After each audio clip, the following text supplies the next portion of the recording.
Donc j'ai participé à l'atelier Loi et 20 réseaux sociaux. Quels enjeux, quelles évolutions.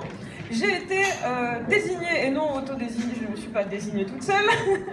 Merci Louise. J'attendais de cet atelier en fait de comprendre un peu mieux les changements de la loi E20 et effectivement ce qu'on avait le droit de faire et de ne pas faire. Sauf que ce que je me rends compte, je suis désolée étant donné que je ne me suis pas autodésignée, ça va être personnel, c'est que ça reste quand même assez flou, que les changements de la loi E20 c'est juste en fait le fait que la jurisprudence ait été entérinée. Qu'en fait, même, on ne sait pas qui est responsable si jamais il y a une erreur, si c'est l'entreprise, si c'est l'agence de com, si c'est l'afficheur, l'annonceur, voilà. Donc, mais ce que je peux retenir, c'est qu'en fait, il y a une notion de peur, d'autocensure évidente, pas peur d'être retoqué, le mot qui est revenu assez régulièrement pendant le forum. Et que du coup c'est un peu jouer avec le feu. Alors notamment sur les médias traditionnels, le web a l'air encore d'être un peu plus ouvert en fait au débordement de la loi E20. Qu'est-ce qu'il faut que je dise en plus? Donc l'importance de la mention sanitaire. Il a été demandé en fait de peut-être que tous les vignerons jouent le jeu de mettre la mention sanitaire pour éviter qu'on tape encore une nouvelle fois sur le vin. Les réseaux sociaux, donc qui restent encore assez ouverts parce qu'il n'y a pas tout le monde qui respecte la loi E20 évidemment, qui restent encore ouverts, mais bon, essayez de faire plus d'efforts sur les réseaux sociaux aussi. Et notamment Facebook qui a été abordé avec un filtre aussi qui permet d'afficher sa page qu'à l'export. Voilà. Et ce qui évite à Facebook, bien sûr, de se mouiller dans l'histoire. Voilà. Et la solution qui a été proposée, parce que, en fait,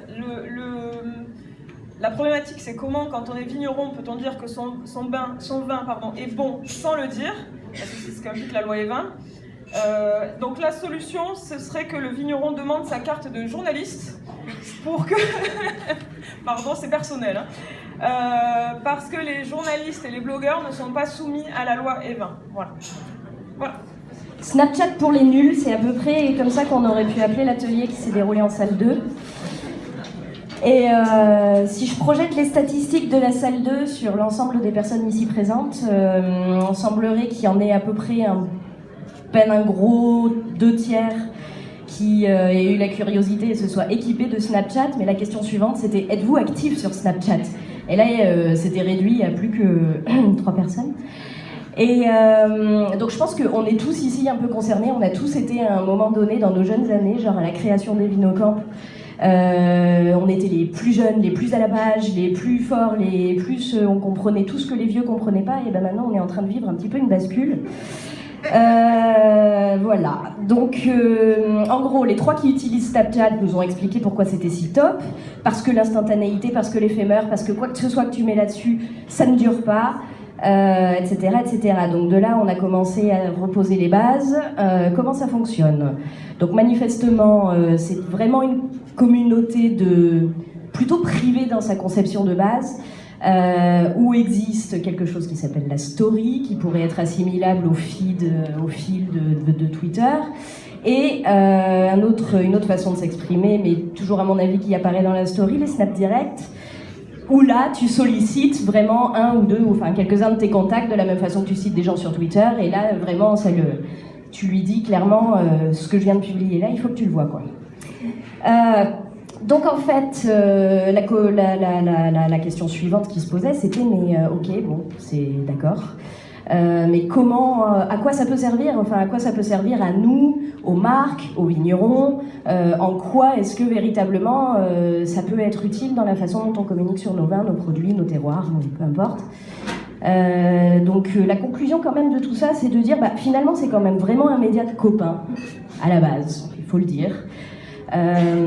Donc potentiellement pas vraiment utilisable par les marques, mais à quelques utilisations près, vraiment en fait on est en train de vivre les prémices de quelque chose qui peut être très grand, où on commence à voir des petits, ce que moi j'appelle des gadgets, hein, vraiment, tu parles des masques géolocalisés, Arnaud nous montrait tout à l'heure sur son Snapchat, il pouvait faire une photo, l'habiller par un masque Montpellier parce qu'il est à Montpellier, le truc a détecté qu'il était à Montpellier parce que c'est obligatoire. Voilà, et donc ça c'est potentiellement achetable par des sponsors. Donc si je suis vigneron à Pétaouchnok-les-Bains, je suis susceptible de créer un super beau masque que les gens qui passent à Pétaouchnok-les-Bains puissent faire toutes leurs photos là-bas, habillés de ma marque. Mais à l'issue de ça, on en arrive quand même à conclure que c'est vraiment juste un complément, parce que la communauté, de toute façon, on ne peut pas la créer from scratch, quoi. Ça part vraiment de ton carnet d'adresses à la base, et de tout ce que tu as pu déjà créer de communauté sur les autres réseaux sociaux, Twitter, Instagram, etc., etc. Et à partir de là, en fin de compte, comment dire, c'est vraiment un relais qui va te servir à aller harponner, à aller chercher des gens que tu n'as pas dans ta communauté, sur Twitter, sur Instagram, etc., etc., par le biais de copains, de copains, de copains, de copains, de copains sur Snapchat, et que tu vas ramener, en fait, certains utilisent l'outil Snapchat juste en complément pour dire, bah voilà, hey, allez voir ce que j'ai fait sur Facebook, allez voir ce que j'ai mis sur Twitter, allez voir ce que je suis en train de faire en soirée, etc. Et l'immédiateté après prend aussi une autre vertu pour les marques ou pour d'autres, cette instantanéité, cet éphémère, ça prend son sens quand on est dans de l'événementiel pur et dur. Voilà. On est en plein événement. De toute façon, on est contraint par le format de l'outil et le format du média que c'est de ne l'utiliser que en direct. Et donc, voilà, là, clairement, Arnaud, tu Snapchat, quoi. Voilà. Mais bon, c'est encore un peu obscur et on est en train de se dire que peut-être qu'on est en train de vivre Facebook 2005, quoi, 2006, 2007. Donc c'est vraiment affaire à suivre. Faut pas le balancer du revers de la main juste parce que c'est tous ces petits comptes petits jeunes qu'on comprend rien. Tous ces petits comptes petits jeunes, c'était nous hier. Hein, donc voilà. Rallier le digital et le terroir. Donc on est rentré directement dans le vif du sujet en se demandant comment à l'écrit faire passer des émotions.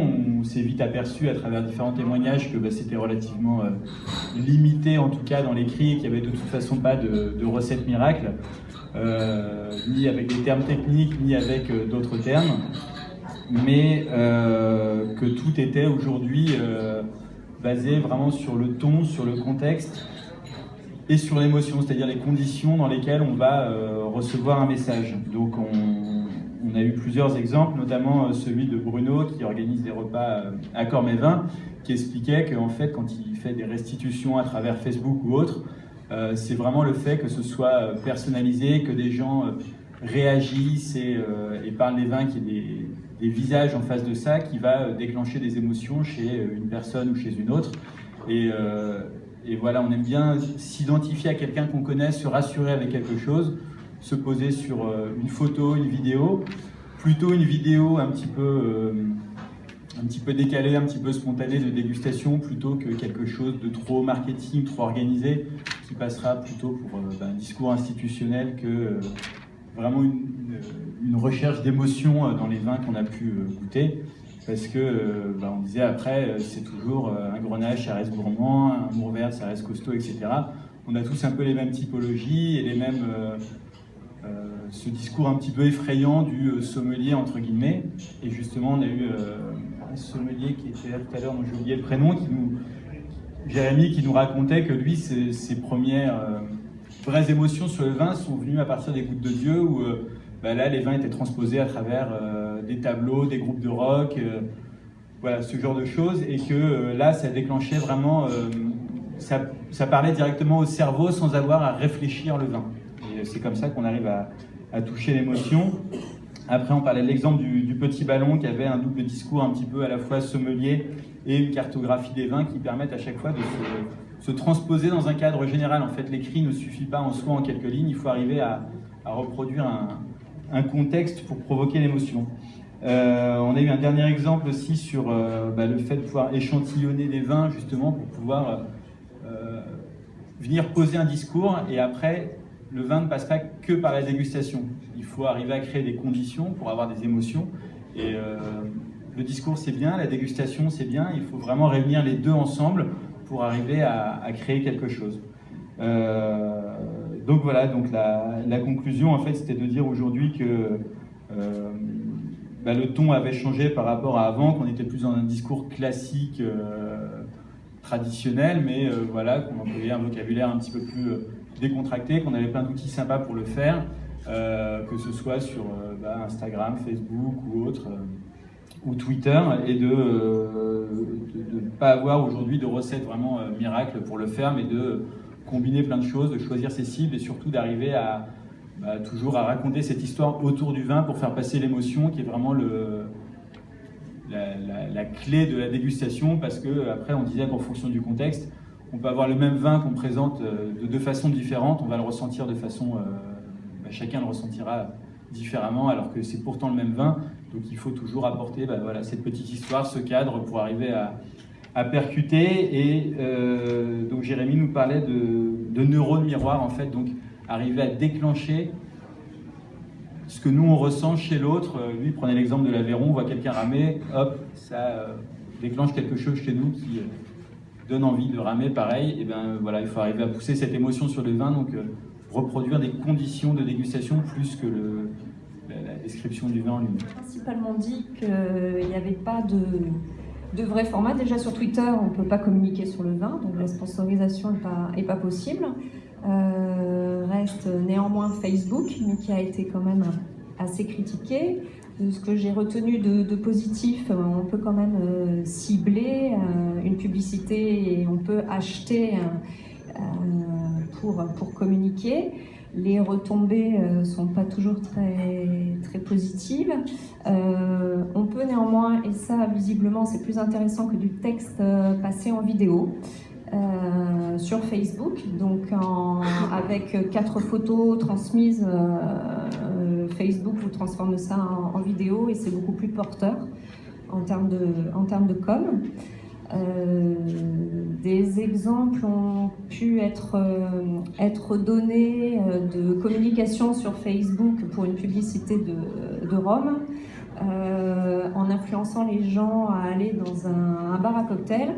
Et en présentant simplement donc, la page Facebook, de pouvoir avoir un cocktail gratuit comme illustration.